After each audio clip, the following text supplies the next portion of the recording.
Clyde's house was magnificent. It was a mansion beyond belief. Everything was fancy. He kept referring to it as a dump, but in comparison to my house, it was beautiful. Even though the ceiling leaked and the power went out every night, the fact that there were no dead cats or bedbugs skyrocketed the housing value for me. In fact, I got the best night of sleep I've had in years. Everyone knew what it was. We just gave it a name. Sonichu Club. We met in the basement of the game place. I listened to Clyde speak. First rule of Sonichu Club. No darkies allowed. Second rule of Sonichu Club. No darkies allowed. Third rule. No more than 3 matches to light a single cross. Got it? Good. The phone rang. I got it.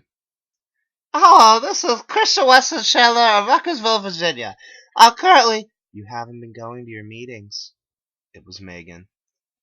we have different nights. I cheated. You weren't at Lumberjack's awareness, I found a new group.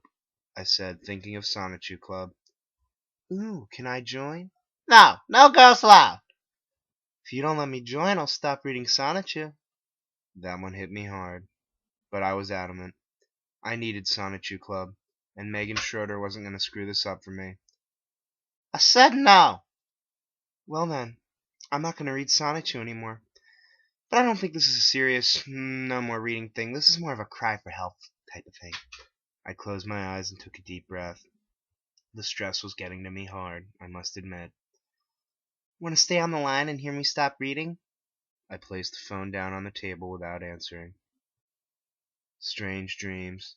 I dreamed Clyde Cash was fucking Megan. He stuck it to her good. It must have been amazing. For a virgin with rage like myself, the dream was enough to give me a pair of dirty crap briefs. When I woke up, I made my way to the kitchen. Clyde's door was shut. It was never shut. I was eating my officially licensed Sonichu O's cereal for breakfast. I heard someone enter the room. What was your door shut, huh? I turned around and found myself face to face with Megan Schroeder. What was she doing here?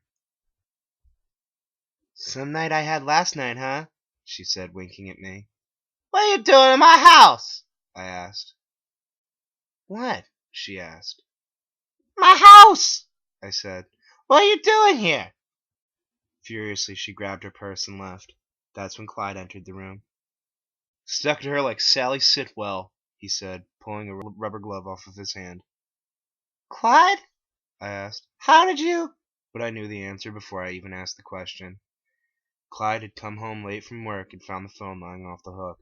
He listened for a minute before heading off to Megan's house. Megan answered the door wearing a black slip. Wow, you got here fast, she said, eyeing Clyde. Did I call you? Clyde looked over at her dresser, a framed picture of Adolf Hitler, and a dildo with a swastika carved into the tip. Megan looked at Clyde. It's no harm to you, she said. Clyde lowered his sunglasses. She winked at him. Shit. Sirens. One of my neighbors must have called the cops after I said I'd stop reading Sonichu. Come on, said Clyde. I'll get you back to my place. They had done it all night, fucking and sucking. He had rubbed his duck on her china and given her a dose of navy. His comeuppance had flown into her tom-tom at max speed, and I, a virgin with rage, cried. It felt good to cry. Almost as good as that first meeting with Bob the lumberjack. After Clyde finished telling me, he told me not to talk about him with her ever. I thought it was a bit strange, but I agreed. Clyde saw a lot of Megan after that. It seemed I couldn't go 2 minutes without hearing the muffled screams of Megan as Clyde rammed his duck into her tom-tom. I wondered what Clyde's duck looked like. Mine is bent and resembles a boomerang. I should stop thinking about pickles. Dear Sailor Moon, please keep me straight. I thought I could hear Clyde Cash fucking Megan when the phone rang. It was Officer Baggett, the jerk cop in charge of the investigation into my home's explosion. Baggett wanted to talk to me about my PS3. Apparently there had been dynamite inside it, and something to do with my 3DS being converted into a remote detonator. I think he thinks it's arson. Tonight, Clyde taught me an invaluable lesson. It was around 5 p.m. Clyde was giving me an intense look after Megan left. I asked him what we were doing. Tonight, he said, we're making medallions. To make medallions, we need Crayola fucking model magic. We broke into the Target late at night. It was the same Target I had been banned from months before. We stole dozens of packages of Crayola model magic and acrylic paints. The first step to making a medallion is to sculpt the model magic into a Sonichu shape. Then we paint it with the acrylic paint and pop a keyring into the top. I nodded, enjoying the lesson. Did you know that if you mix Crayola model magic with gasoline, it becomes extremely flammable? I shook my head. I hadn't known that. Yeah, Clyde said.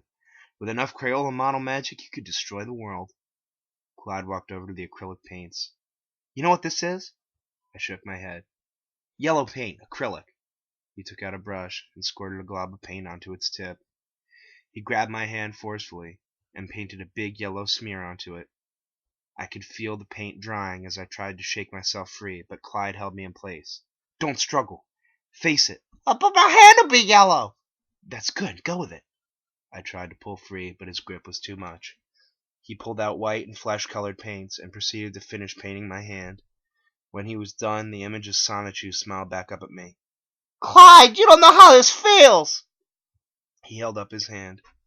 On it was painted a Sonichu identical to mine. Clyde sold his medallions to Target for $20 a medallion. God knows what they sold them for. It was beautiful. He was selling them their own Crayola model magic back to them for $20 a pop. I was in the bombed-out remains of my former home, drawing Sonichu at the kitchen table, when she approached me. Barb, my mother. The first rule of Sonichu Club is no darkies allowed, she asked. What is this? I must have left it in the copier.